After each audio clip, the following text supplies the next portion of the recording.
সেটের আগের ভিডিওগুলোতে আমি সেটের ইন্ট্রোডাকশন এবং সেটের বিভিন্ন টাইপ সম্বন্ধে আলোচনা করেছি।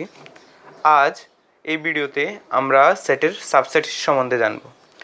ধরে নাও কোনো একটা set, suppose A equals to A B C D E, এভাবে এলিমেন্টগুলো দেওয়া আছে। আরেকটা set suppose B equals to দেওয়া আছে কি বি সি ডি। এবার আমরা যদি দেখি এখানে আমার বি সেটের মধ্যে কি কি এলিমেন্ট আছে, বি সি ডি, আবার এই সেটের মধ্যে কি কি আছে, এ বি সি ডি ই। তো এখন যদি আমি ভালো করে লক্ষ্য করি দেখতে পাচ্ছি কি বি সেটের সবগুলি এলিমেন্ট আমার এই সেটের মধ্যেও আছে। তো ধরে নাও এটা হচ্ছে তোমাদের ফ্যামিলি, সাপোজ এটা হচ্ছে তোমাদের ফ্যামিলি।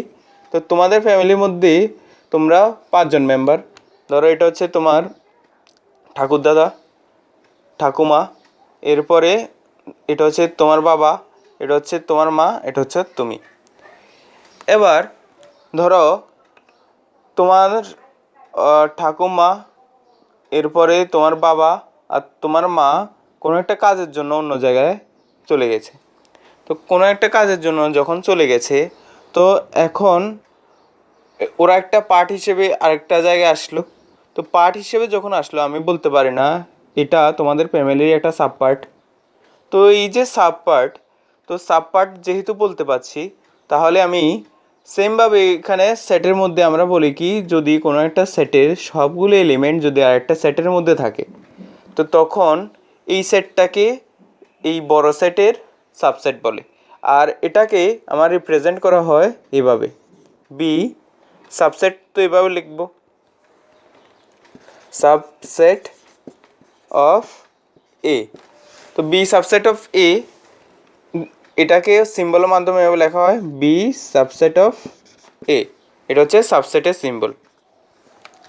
এবার বি সাবসেট অফ এর মাধ্যমে আমরা কি বুঝতে পারছি, বি সেটের সবগুলো এলিমেন্ট আমার এ সেটের মধ্যে থাকবে, কিন্তু এর সেটের মধ্যে যে এলিমেন্টগুলো আছে এগুলোর মধ্যে একটা বা দুটো এলিমেন্ট এমনও হতে পারে যে এটা আমার বি সেটের মধ্যে নেই, এমন তো হতে পারে।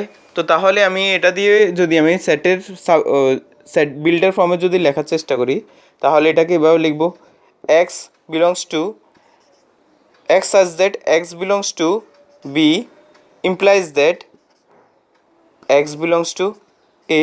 বলতে কোনো একটা এলিমেন্ট যদি বি এর মধ্যে থাকে তাহলে মাস্ট এটা এর মধ্যে থাকবে, কিন্তু এর মধ্যে থেকে এর মধ্যে থাকলে এটা বি এর মধ্যে থাকতে পারবে না। তো সাচ ইমপ্লাইজ দ্যাট যে সিম্বলটা আছে এটা দিয়ে আমি জাস্ট লেফট সাইড থেকে রাইট সাইডে যেতে পারবো, রাইট সাইড থেকে আমি লেফট সাইডে আসতে পারবো না।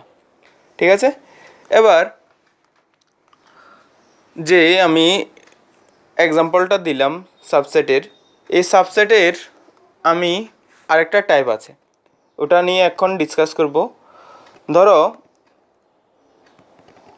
কোনো একটা সেট, এখানে আরেকটা সেট নিয়ে নিচ্ছি কি সি। এবার এ বি সি ই ডি এবার নিলাম, একটু চেঞ্জ করা আছে। এবার দেখা যাচ্ছে কি সি সেটের সবগুলো এলিমেন্ট আমার এই সেটের মধ্যে আছে। সেটে যেমন এ আছে, এখানে এ আছে, বি আছে, বি আছে, সি আছে, সি আছে, ডি আছে, ডি আছে, ই আছে, ই আছে। তো যেহেতু আমরা সাবসেট যে সাবসেটের ডেফিনেশন হিসেবে কি বলছি, কোনো একটা সেটের সবগুলো এলিমেন্ট যদি আরেকটা সেটের মধ্যে থাকে, এটা তো ইকুয়াল হতে পারে। তো যদি কোনো একটা সেটের সবগুলো এলিমেন্ট যদি আরেকটা সেটের মধ্যে থাকে, তখন ওই সেটটাকে এই সেটের সাবসেট বলবে। তার মানে কি আমি এভাবেও লিখতে পারি সি সাবসেট অফ এ, বলতে পারি এটা সিম্বলটা অনেকটা ইউর মতো এভাবে। এবার এটার মধ্যে দিয়ে এই যে সিম্বলটা, এটা দিয়ে আমরা অনেকটা এই সিম্বলটা অনেকটা আমাদের এভাবে x less than equals to suppose 10। তো এটা দিয়ে বুঝাচ্ছি কি এক্স লেস দেন 10ও হতে পারে বা এক্স ইকুয়ালস টু 10ও হতে পারে। তো সেম এটা দিয়ে বোঝাচ্ছে কি সি সেটের যে এলিমেন্টগুলো আছে, এই এলিমেন্টগুলো যে নাম্বার, সাপোজ এখানে 1 2 3 4 5 5টা আছে, এখানেও 1 2 3 4 5টা আছে। তো 5টা এখানেও 5টা আছে, এখানেও 5টা আছে। তো এটা দিয়ে বোঝাচ্ছে কি আমার এলিমেন্টগুলো আমার ইকুয়াল হতেও পারে, যেমন এটার মতো ইকুয়াল হতেও পারে বা কম হবে।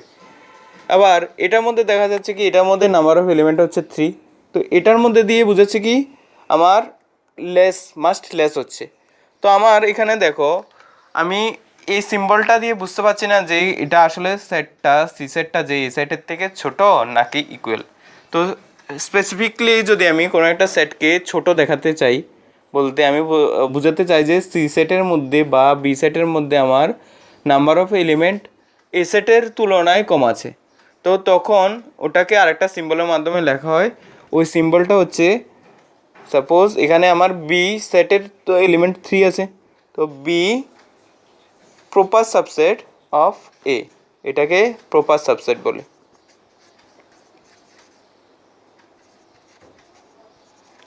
প্রপার সাবসেট কখন বলবো? যখন আমি একদম শিওর যে এখানে আমার বি সেটের মধ্যে যতগুলো এলিমেন্ট আছে ওই এলিমেন্টগুলোর সংখ্যা এ সেটের এলিমেন্টগুলোর সংখ্যার থেকে ছোট হবে। কিন্তু এটার মধ্যে দিয়ে আমি কি বুঝতে পারছি, এটা দিয়ে মে বি ইকুয়াল বা লেস হতে পারে।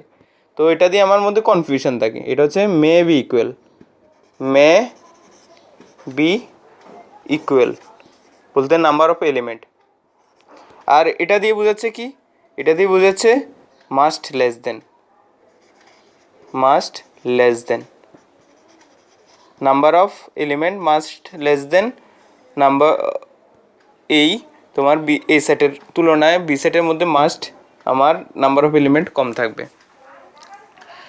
এবার আমি যদি এখানে এই যে আমি এখন এ সেট আর বি সেটের মধ্যে যদি তুলনা করি, দেখো এ সেট আর বি সেট আমার একটা ইকুয়াল সেট, তো আমি সাবসেটের রেসপেক্টে যদি ইকুয়াল সেটের কন্ডিশন দেখাতে চাই, তো এটা এখন মুছে দিচ্ছি।